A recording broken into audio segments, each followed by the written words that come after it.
네, 사사기 11장 29절에서 40절 말씀입니다. 우리 다 같이 교독하도록 하겠습니다.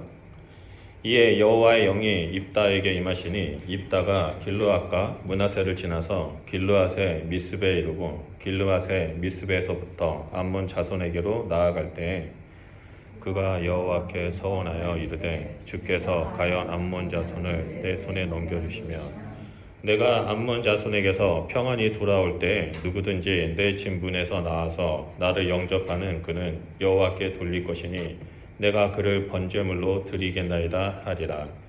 이에 입다가 암몬 자손에게 이르러 그들과 싸우더니 여호와께서 그들의 손에 넘겨주시매 아로엘에서부터 민닛에 이르기까지 20성읍을 치고 또 아벨 그라미까지 매우 크게 무찌르니 이는 암몬 자손이 이스라엘 자손 앞에 항복하였더라.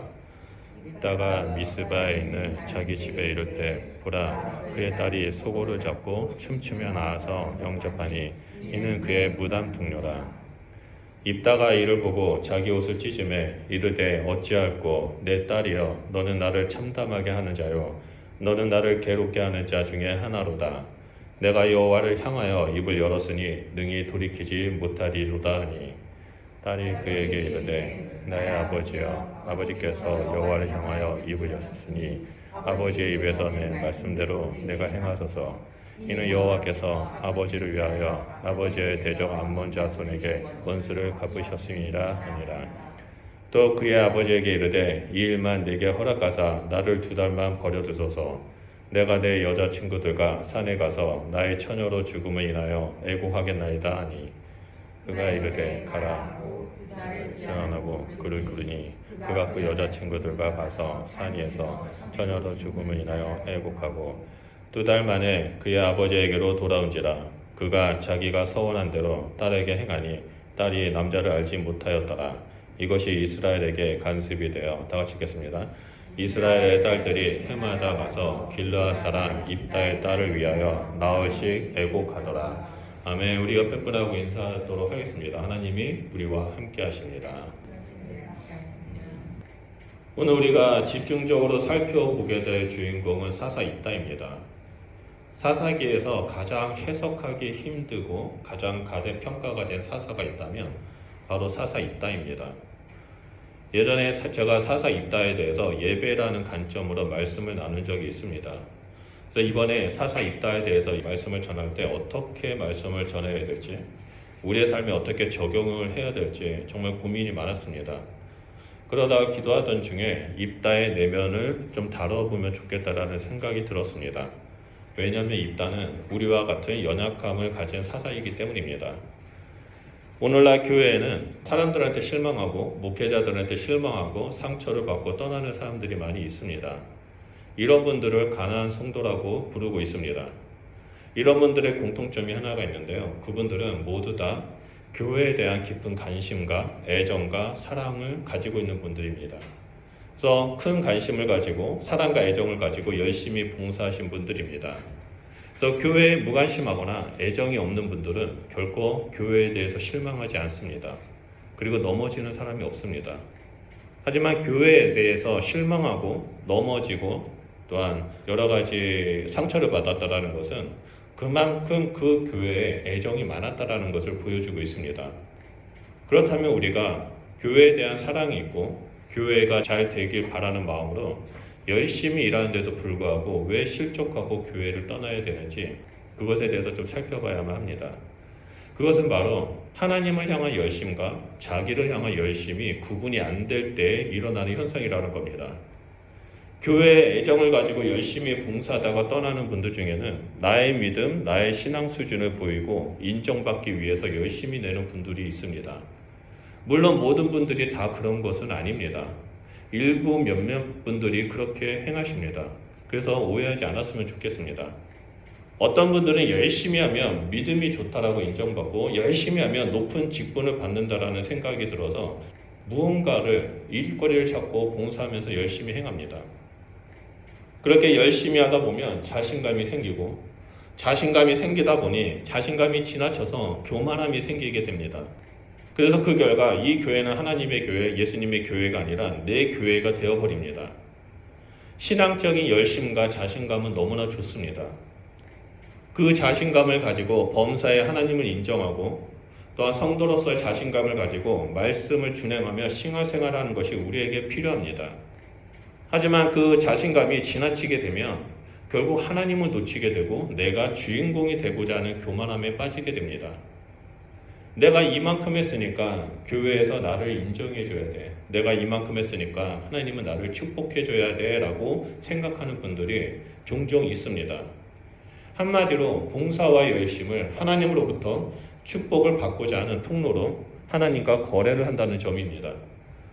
문제는 얼핏 보면 열심히 봉사하는 모습이 마치 믿음이 좋은 것처럼 보인다는 겁니다. 이러한 겉모습에 자기도 속고 옆에 있는 사람도 속는다는 점입니다. 본문에 나오는 입다가 바로 그런 부류의 사람이었습니다. 입다는 잘못된 열심으로 살아가는 대표적인 인물이었습니다.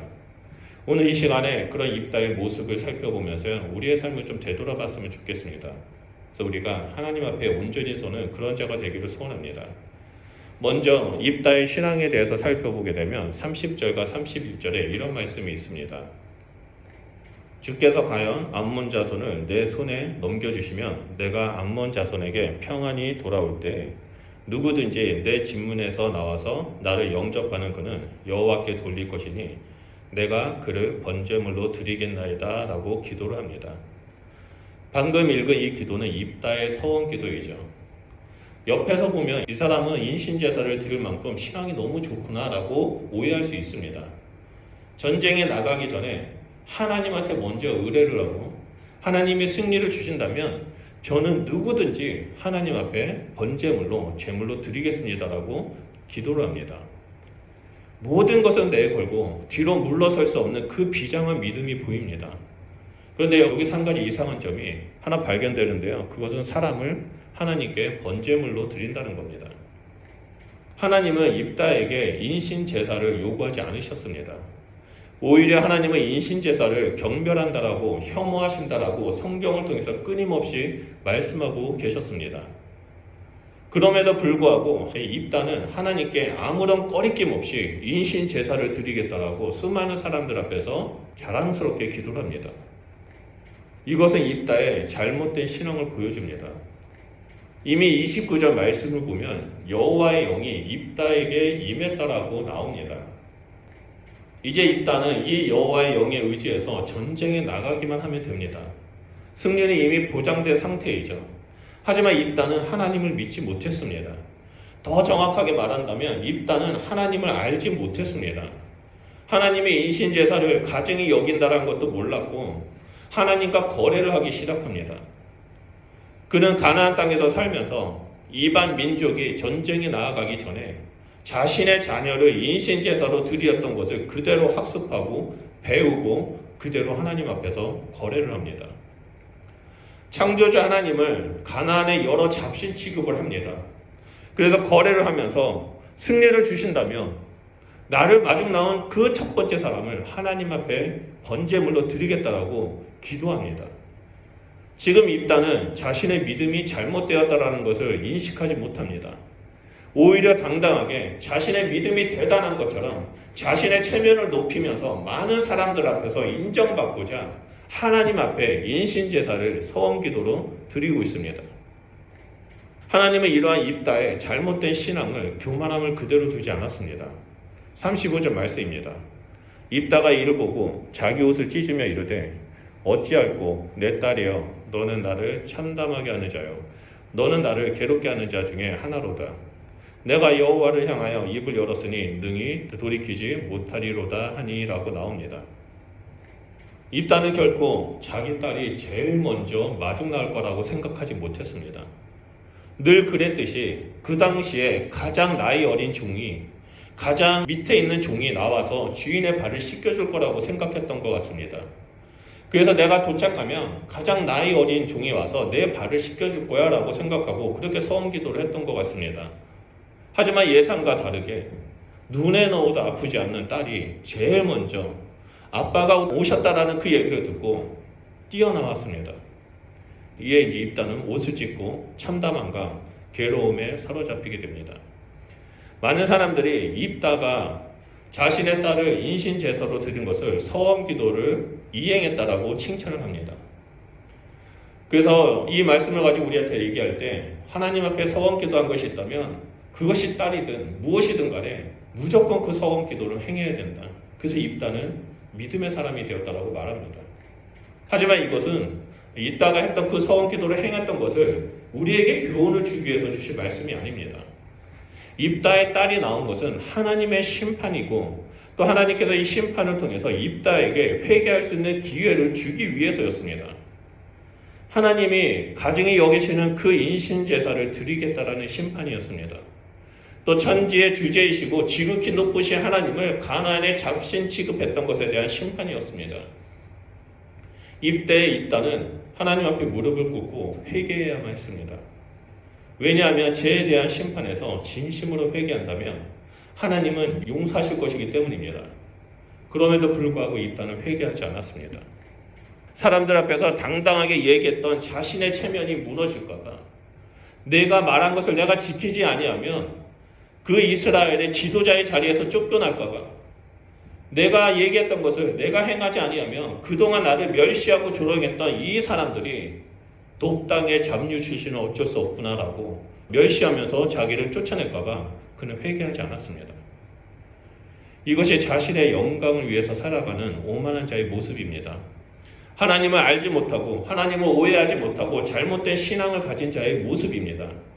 그렇다면 입다는 왜 이렇게 오만하고 교만한 모습을 가지게 되었을까요? 그것이 바로 두 번째 주제인데요. 입다 안에 있는 상처가 회복되지 않았기 때문입니다. 입다는 사람들 위해서 군림하려고 하고 잘못된 신앙을 가지게 되었습니다. 그 이유는 그의 내면 안에 있는 그 거절감, 쓴뿌리가 해결되지 않았기 때문입니다. 입다에 대한 소개가 11장 1절에 나오는데요. 길르앗 사람이 입다는 큰 용사였으니 기생이 길르앗에서 낳은 아들이다라고 말합니다. 다시 말해서 입다는 아버지 길르앗의 본처한테 태어난 아이가 아니라 몸을 파는 부정한 여인이라고 취급받았던 기생의 아들이었던 겁니다. 아버지 길르앗이 그 부정한 여인, 기생의 여인의 아들로 태어난 입다를 데리고 집으로 돌아왔습니다. 본처의 아들들이 또 본처가 입다를 가만히 두지 않았죠. 결국에 그 아들들이 입다를 길거리로 내쫓았습니다. 입다는 어린 나이에 배달의 형제의 협박과 위협에 피해서 도비라는 땅에 가서 거주합니다. 그곳에 불량배들, 양아치, 깡패 그런 사람들과 어울리면서 지내다가 한 조직을 만들고 그 조직의 보스가 됩니다. 자신만의縄張리를 만들어서 폭력을 행하고요. 자기의 말을 듣지 않는다면 그 폭력을 통해서 그 사람들에게 위협을 주었습니다. 그리고 그 땅에서 불량배들과 함께 가나안 신을 섬기고 하나님을 동시에 가나안 신처럼 섬겼습니다. 이 깡패로서의 입다의 그 위력이 얼마나 컸는지 11장 1절을 보면 입다를 보고 큰 용사라고 말할 정도였습니다. 만약 암몬 족속과 전쟁이 없었다면 입다는 그냥 유명한 깡패로서 건달의 조직 보스로서 그냥 머물다가 죽었을 것입니다. 하지만 전쟁이 일어나고 이스라엘에 위기가 생기게 되죠. 그 누구도 두려워서 앞장서서 암몬 족속과 싸울 생각조차 하지 못합니다. 그때 장로들이 도배 땅 뒷골목에서 깡패로 이름을 날리고 있는 입다한테 찾아와서 도와달라고 요청합니다. 당시 입다의 입지는 오늘날 조직폭력배의 두목과 같았습니다. 입다의 무리의 힘이 세다는 것을 아는 이 장로들이 찾아와서 암몬과의 전쟁에서 장관이 되어달라고 말합니다. 총사령관이 되어달라고 요구합니다. 우리의 지도자가 되어달라고 말합니다. 그때 그 말을 들은 입다가 어깨에 힘이 들어가기 시작합니다. 그동안 자신을 부정한 기생 출신이라고 조롱을 했고 돕당에 뒷골목을 잡는 그 깡패라고 무시했던 그 장로들이, 자신을 멸시했던 그 사람들이 갑자기 자기 앞에 와서 공손하게 도와달라고 요청을 합니다. 당신이 우리를 도와서 암몬 족속과 싸워서 승리하게 된다면 우리는 당신을 지도자로 섬기겠습니다. 지금 암몬 족속이 우리를 위협하고 있는데 여기서 우리를 구원한다면 이제 우리는 당신의 말만 듣겠습니다라고 굽신거리기 시작합니다. 여러분, 입다의 입장을 생각해 보시길 바랍니다. 그동안 자기를 멸시했습니다. 유대인 출신인데 노비라는 그 가나안 땅에서 유대인, 이방인 구분 없이 그 깡패들, 잡류들, 그런 사람들과 어울리면서 온갖 부정한 짓들, 뭔가 제약들을 행하는 그 입다에게 조롱을 하고 멸시했던 그 사람들이, 인간 취급도 하지 않았던 그 사람들이 힘들고 어려운 일이 생기니까 갑자기 찾아와서 굽신굽신거립니다. 허리를 숙입니다. 제발 도와달라고 말합니다. 전쟁만 이기기만 한다면 입다는 그동안 자기를 멸시했던 사람들 머리 위에 서서 그들을 다스릴 수 있는 그 기회가 생겼습니다. 입다는 이 전쟁에 대한 승리를 꿈꾸기 시작합니다. 다시는 멸시받지 않고 나를 멸시한 사람들을 내 힘으로 다스리겠다라는 그 열심이 입다에게 잘못된 신앙을 가져오기 시작했습니다. 그럼에도 불구하고 하나님은 이스라엘 백성을 너무나 사랑하셔서 입다에게 여호와의 영을 임하게 해주셨습니다. 입다는 단지 올바른 믿음으로 겸손하게 순종만 하면 되었습니다. 이미 전쟁의 승리는 결정되었고 보장되었습니다. 입다는 그냥 하나님의 영이 가신 곳에 서서 하나님이 일하시는 것을 보기만 하면 되었습니다. 하지만 입다는 그렇게 하지 않았죠. 자신의 탐욕, 자신의 명예, 성공, 자기를 멸시했던 그 사람들에게 복수하고자 하는 그 마음 때문에 하나님을 가나안에 잡신 취급을 했습니다. 승리를 담보로 하나님이 멸시하고 하나님이 경멸하는 그 인신제사라는 서원 기도를 하기 시작했습니다. 이러한 입다의 모습을 보면서 우리는 나의 신앙의 초점은 어디에 두고 있는지 좀 살펴봐야만 합니다. 예수님은 우리에게 먼저 그의 나라와 그의 의를 구하라라고 말씀하셨습니다. 왜 예수님께서 우리에게 먼저 그의 나라와 그의 의를 구하라라고 말씀하셨을까요? 단순히 하나님의 영광을 위해서일까요? 단순히 이 땅에 하나님의 나라를 세우기 위해서일까요? 아닙니다. 예수님께서 그렇게 하시기 위해서 우리에게 말씀하셨다면 그것은 하나님의 영광을 위해서 우리를 이용해 먹는 것처럼 되어버립니다. 하나님은 그렇게 하기 위해서, 예수님은 그렇게 하기 위해서 먼저 그의 나라와 그의 의를 구하라라고 말씀하시지 않았습니다. 예수님이 이렇게 말씀하신 이유는 아주 중요한 이유가 있었기 때문입니다. 그것은 바로 우리의 연약함입니다. 우리가 내가 필요한 것에 집중하게 되고 내가 원하는 것에 집중하게 되고 명예와 성공, 물질에 집중하게 되면 입다처럼 잘못된 신앙관을 가지고 이 땅에서 죄를 범하며 하나님을 대적하며 하나님이 싫어하는 것을 행하며 살아가는 자가 되기 때문입니다. 마치 자신의 신념이 믿음인 것처럼 착각하며 살다가 결국에 심판의 대상이 되기 때문입니다. 하나님은 그런 우리를 너무나 잘 알기 때문에 우리가 이 땅에서 탐욕을 가지고 사는 것이 아니라 하나님의 나라와 하나님의 의를 구하며 살라고 말씀하신 것입니다. 그럴 때 너희에 필요한 모든 것을 내가 더하겠다라고 말씀해 주신 거죠. 우리가 그리스도인이 되었다라는 것은 새로운 피조물이 되었다라는 것을 말합니다.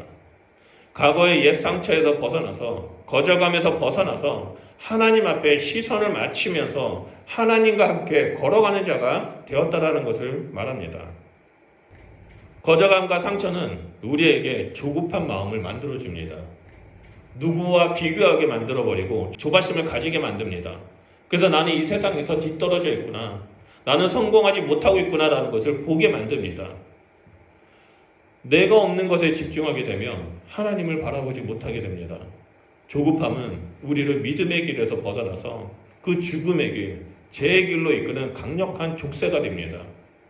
이스라엘의 초대왕 사울은 조급함 때문에 하나님을 버리고 악신에 눌려서 살아간 자였습니다. 블레셋과의 전쟁을 앞두고 많은 사람들이 다 같이 모여서 그 전쟁에 싸우러 나아가기 전에 하나님 앞에 제사를 드리고자 준비하고 있었습니다. 당시 제사장이었던 사무엘이 사울에게 길갈에서 7일 동안 기다리라고 말했습니다. 많은 백성들이 전쟁을 앞두고 싸우러 나아가기 전에 길갈에서 사울과 함께 사무엘을 기다리기 시작했습니다. 7일이 지났는데 사무엘이 도착하지 않습니다.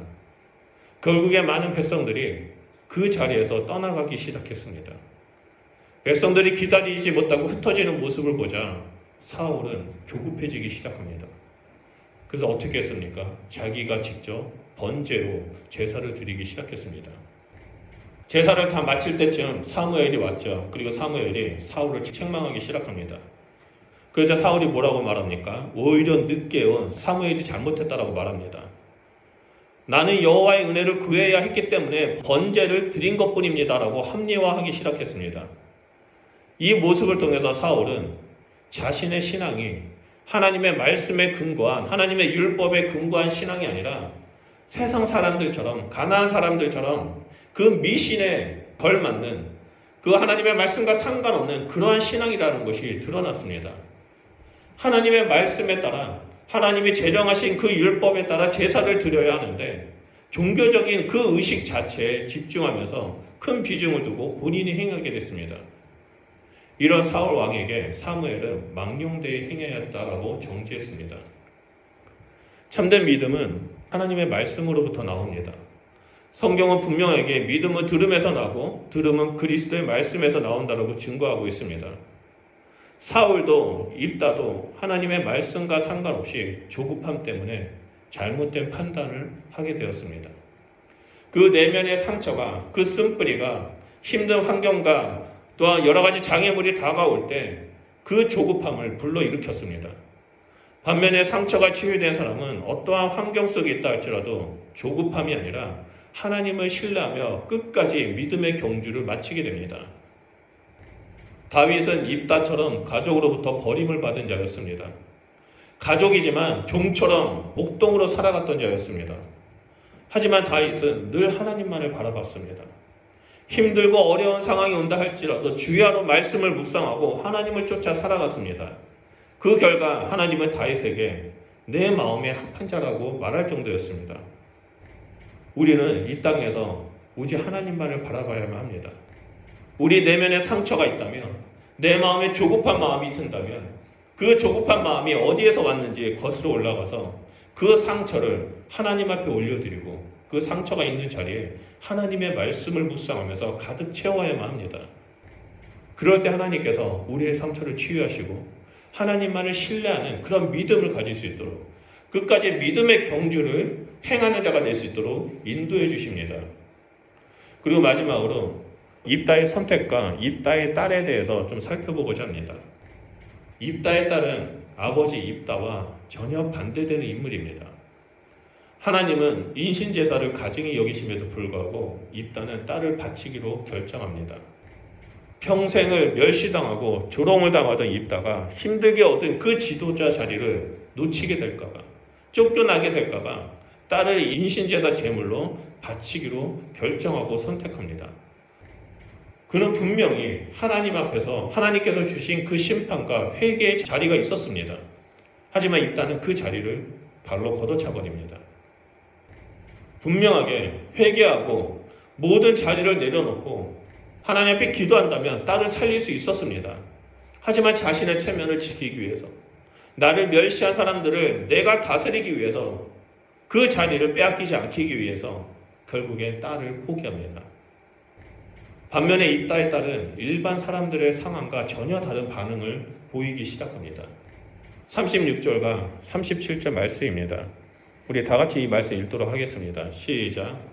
딸이 그에게 이르되 나의 아버지여, 아버지께서 여호와를 향하여 입을 여셨으니 아버지의 입에서 낸 말씀대로 내게 행하소서.